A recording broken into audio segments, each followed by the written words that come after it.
बिहार में बेरोजगारी का आलम यह है कि उच्च योग्यताधारी होमगार्ड के परीक्षा देने के लिए आईपीएस स्कूल पर जहां सेंटर है पहुंचे हैं। आइए हम उनसे बात करते हैं। नमस्कार, आप देख रहे हैं मिथिला दस्तक। मिथिला दस्तक के माध्यम से आज हम इंडियन पब्लिक स्कूल मधुबनी के पास पहुंचे हैं, जहां अभ्यर्थियों का हुजूम है जो केंद्रीय चयन परिषद के माध्यम से आयोजित की जा रही होमगार्ड्स की भर्ती के लिए दूर दूर से अभ्यर्थी इस कड़ाके की ठंड में पहुंचे हैं। आइए हम उन लोगों से बात करते हैं कि आखिर इस कड़ाके की ठंड में आप पहुंचकर होमगार्ड का जो एग्ज़ाम देने के लिए पहुंचे हैं वो किस स्तर का एग्ज़ाम है और आप किस स्तर पे हैं और क्यों इसको चयन कर रहे हैं। क्या नाम है आपका? रविंदर शर्मा जी, कहाँ से पहुँचे हैं आप? सिमरी राजनगर से। जी बताइए, जो होमगार्ड का एग्ज़ाम देने के लिए पहुँचे हैं, और सबसे पहले आपका हम क्वालिफ़िकेशन पता करेंगे कि आप किस स्तर से एजुकेटेड हैं। ग्रेजुएशन हूँ मैं। ग्रेजुएशन है, किस फैकल्टी से हैं? आर्ट्स से मेरा। तो जहाँ कहीं ना कहीं समाज में होमगार्ड्स का जो है सो उपेक्षित दृष्टि से देखा जाता था, वर्तमान में एग्ज़ाम लिया जा रहा है, मैट्रिक स्तर का इसको जो है सो एग्ज़ाम ली जा रही है। तो एग्ज़ाम के पीछे बहुत सारे कारण होते हैं, बेरोजगारी है या नौकरी नहीं मिल रही है, इसलिए आप इसको चयन कर रहे हैं। तो आपका क्या मोटो है या क्या उद्देश्य है कि इसको एग्ज़ाम देने के लिए पहुँचे हैं? उद्देश्य मेरा तो है बेरोजगारी के कारण देना पड़ रहा है। बेरोजगारी। तो आप ऐसा क्यों नहीं मांग करते कि जहां आपको हाई एजुकेशन लिए हैं, ग्रेजुएशन किए हुए हैं, तो ग्रेजुएशन स्तर का आपको नौकरी मिलना चाहिए? मिलना तो चाहिए, लेकिन ऐसा रहेगा तब ना। बेरोजगार इतना आदमी है क्योंकि बेरोजगार के कारण नॉर्मली जो होता है छोटा मोटा पद के लिए करना ही पड़ता है। आप क्या इसका इसको किस रूप में देख रहे हैं? सर सबसे बड़ा तो इस बिहार में इतना बेरोजगारी बढ़ गया है कि नौकरी ये नहीं मिल रहा है।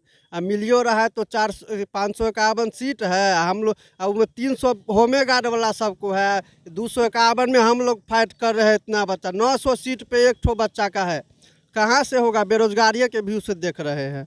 ये किस प्रकार का जॉब आपको सरकार मुहैया कराएगी? कराएगी न, कराती नहीं है सर। ऐसा है बिहार का स्थिति, जानबे करते हैं। क्या नाम है आपका? राकेश कुमार पासवान, कहाँ घर है? कलवाही डोकहर। कलवाही डोकहर से पहुँचे हैं राकेश कुमार पासवान जी। देख रहे हैं कि किस प्रकार का ये आक्रोश जता रहे हैं कि बेरोजगारी बिहार में काफ़ी बढ़ी हुई है, और इस बेरोजगारी को देखते हुए यहाँ होमगार्ड के एग्ज़ाम देने के लिए पहुँचे हैं, क्योंकि मजबूरी में इसको चयन करना पड़ रहा है। आपका क्वालिफिकेशन?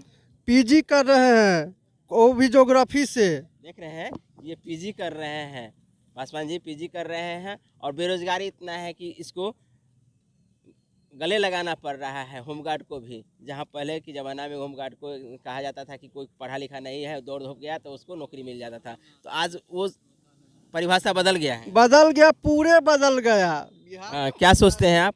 थोड़ा कैमरा घुमाइएगा।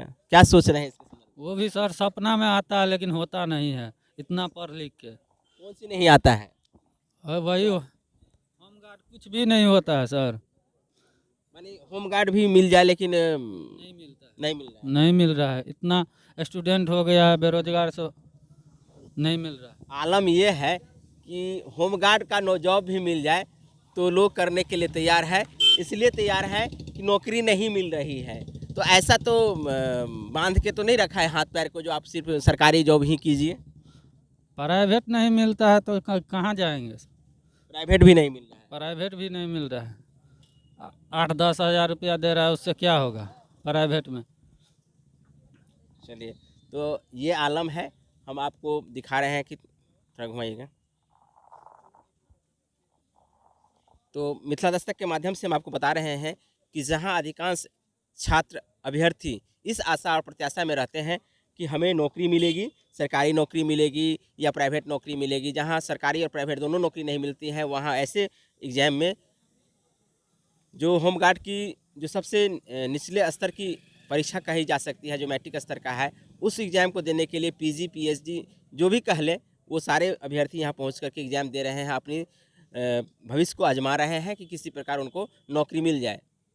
तो आप हमारे चैनल को देखे हैं, वीडियो अच्छा लगा तो आप लोग कमेंट करके ज़रूर बताइए। साथ में आप हमारे चैनल को अब तक सब्सक्राइब नहीं किए तो सब्सक्राइब ज़रूर कीजिए। हम आपको पूरे रिपोर्टिंग दिखाए हैं कि एग्ज़ाम देने के लिए कैसे कैसे छात्र यहाँ पहुँचे हैं।